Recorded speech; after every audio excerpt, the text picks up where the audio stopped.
कल्याणमध्ये पोलिसांनी मोठी कारवाई करत नशेसाठी वापरले जाणारे कोडीन फॉस्फेट हे खोकल्याचे औषधाच्या 192 बाटल्या जप्त केल्या आहेत। ही कारवाई कल्याण पोलीस उपायुक्त यांच्या पथकाने केली असून पत्री पूल परिसरात ही धडक कारवाई करण्यात आली आहे।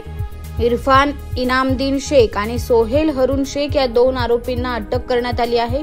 दोघेही पत्री पूल परिसरातील रहिवासी असून पोलिसांना या व्यक्तींनी कोडीन फॉस्फेटच्या बाटल्या घेऊन जात असल्याची गोपनीय माहिती मिळाली होती।